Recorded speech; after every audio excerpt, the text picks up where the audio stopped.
So this is Vincent Valvo, the group publisher of New Jersey Banker Magazine, and I'm proud to be here with William Isaac, who's the former chairman of the FDIC, currently chairman of LECG's Global Financial Services, and you're also chairman of Fifth Third Bancorp.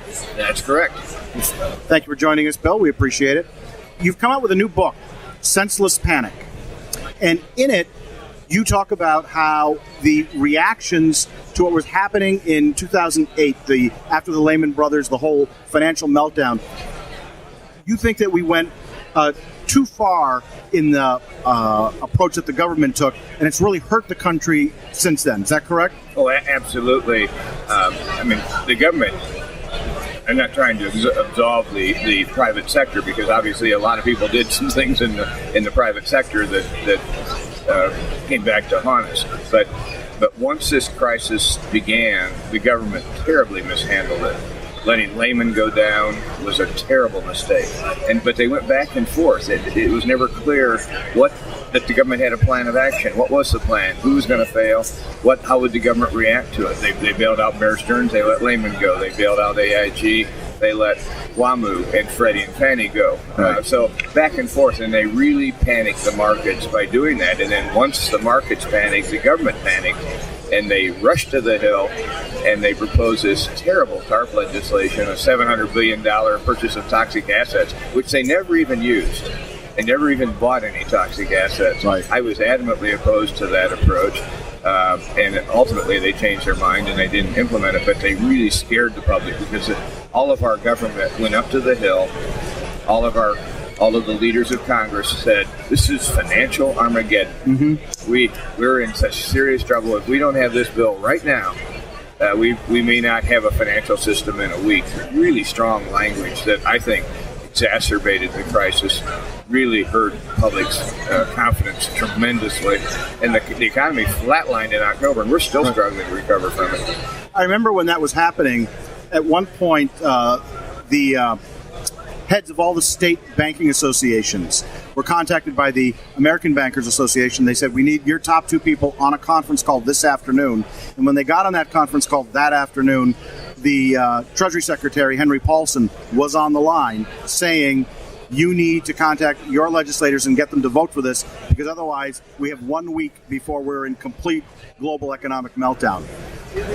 That you talk about being sort of in a sense of panic, that certainly came across, I think, very clearly to those bankers at the time. Do you think that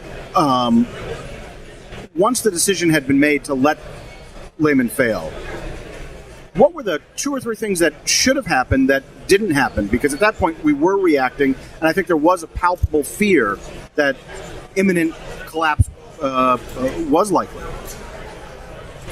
Well, number one, don't let Lehman fail. Huge mistake. Mm-hmm. And at the time, they said, Paulson was quoted in the press as saying, I was not going to go down in history as the guy who bailed out another Wall Street firm. We bailed out Bear Stearns, that's enough.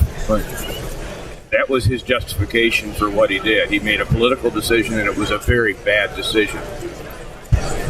Today, he would tell you, because I've seen him out making speeches, and of course he's written a book, but he would say, we didn't have the authority to bail out Lehman. That's just not true.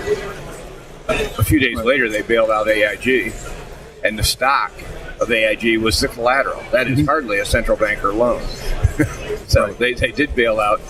They found the authority to bail out AIG, including all of its large bank creditors, and they didn't bail out Lehman. I'm not talking about bailing out. They should have handled Lehman in a less disruptive way. Right. They created a panic, and then yes, they did panic, but there were better ways than to going up to the Hill and asking for TARP. I had actually written an article that was published in the September 27, 2008 Washington Post, saying there's a better way than TARP.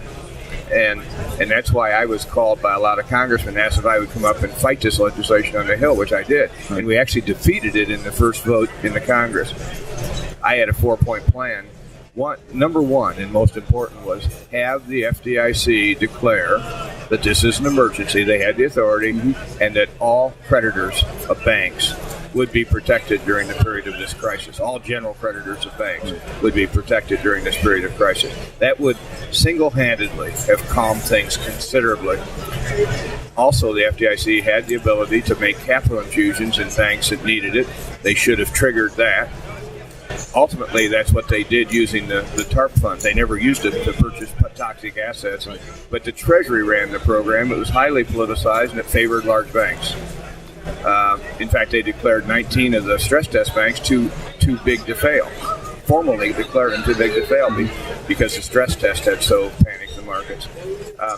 And then I also felt that we needed to put back in place the restrictions on short seller activity that the SEC had removed in 2007, and I also thought that we needed to suspend mark-to-market accounting, which was destroying hundreds of billions of dollars in capital needlessly because there was no market. You couldn't value the assets. Right.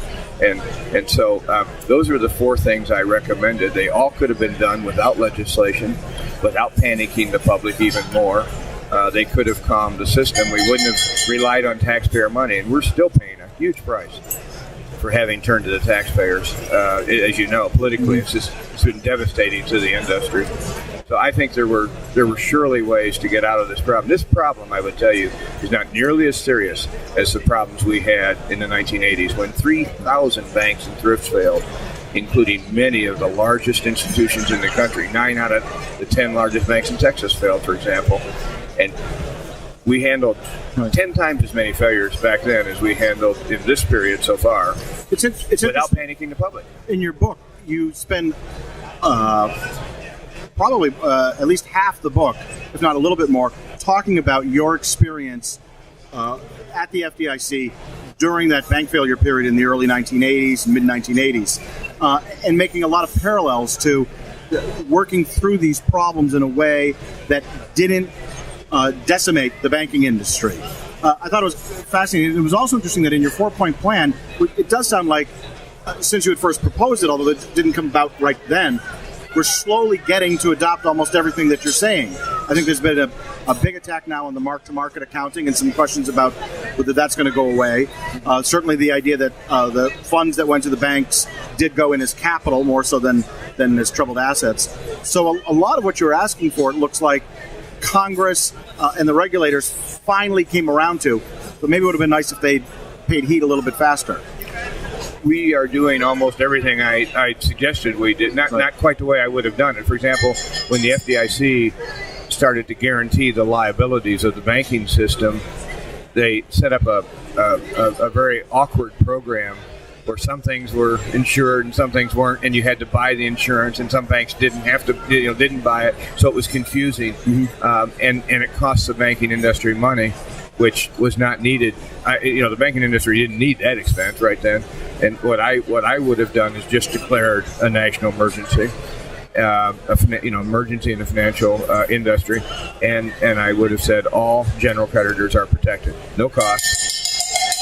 No confusion about what's protected and what isn't. If you're a general creditor of a bank, you're protected. That would have been much smoother and much. I think it would have calmed the markets. They actually did that for the money market funds. If you recall, the money market funds started to have a run, and the Treasury stepped in.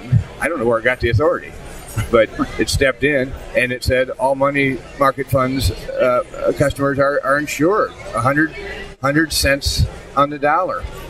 That actually caused a problem because when you insured the money market funds 100 cents on the dollar, what was going to keep money in the banks? Right. Because they didn't have 100 cents on the dollar insurance. So the Treasury had to backpedal. About 4 days later, they said, we're only going to insure the money that's already in money market funds, not new money. Right. So it was strange. I frankly was so angry about that whole period that's why I wrote the book, is because I looked at the way they had no plan, they had no strategy for dealing with a crisis, and they panicked. They said to the Congress, if you don't pass the TARP, the Dow will drop by 1,000 points. Well, the Dow was at 10,800 when they adopted the TARP bill, 10,800 on I think it was October 1 when they adopted the TARP bill of 2008. 30 days later, the Dow was at 8,500, so it dropped over 2,000 points in 30 days after they did the TARP. And then 6 months later, in March of 2009, it bottomed out at 6,500. So it went from 10,800 to 6,500 after they adopted TARP. It surely didn't do anything to make people feel more comfortable about the future of the financial system. Does it feel to you like the passage of TARP and the legislation that has come since then, Dodd-Frank, that we are now in an era of both panicky and angry bank legislation and regulation rather than more lucid and prudent? I think that's a pretty fair description. I can't improve on it very much, if at all. I mean, we did panic back then. The government panicked. They panicked us. And they rushed to do a reform bill that did not address the causes of the crisis, would not have prevented the crisis, and will not prevent the next crisis. The reform bill is just a bunch of additional regulatory burden for banks that is not going to serve any particular purpose. So I think, and they were in a hurry to do it because they knew the public was very angry about the TARP, and they wanted to be able to say, well, we got the banks, we did something to them. Right. But they did, the president signed, Congress passed, and the president signed legislation in May of 2009 to set up a financial crisis inquiry commission to find out what went wrong and how do we prevent it again. The ink was not dry on the president's signature when Geithner and the Treasury sent to the Congress the reform legislation. They didn't even wait for the crisis commission members to be appointed, much less wait to see their work, which is due in December, to tell us what went wrong and how do you fix it.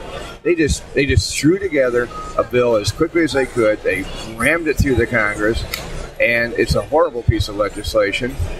And now we're stuck with it. I mean, I hope the new Republican House will be able to change some of it and make it make some sense. But my guess is that until there's a more thorough cleansing of the government, we're not going to be able to do much about it. Well, Bill, your new book is Senseless Panic. It's available where? We can find it in bookstores. Do we go online to get it? Well, Amazon, Borders, Barnes & Noble all have it online, and the bookstore should have it in the stores. Or you can just go to williamisaac.com and order it from there. Right. And I think that there's an actual site also for the book, senselesspanic.com, that also gives you a lot of information about that. Right. Listen, thank you very much for being with us here at Bank Horizons, and thank you for doing this interview with us. My pleasure. Appreciate it.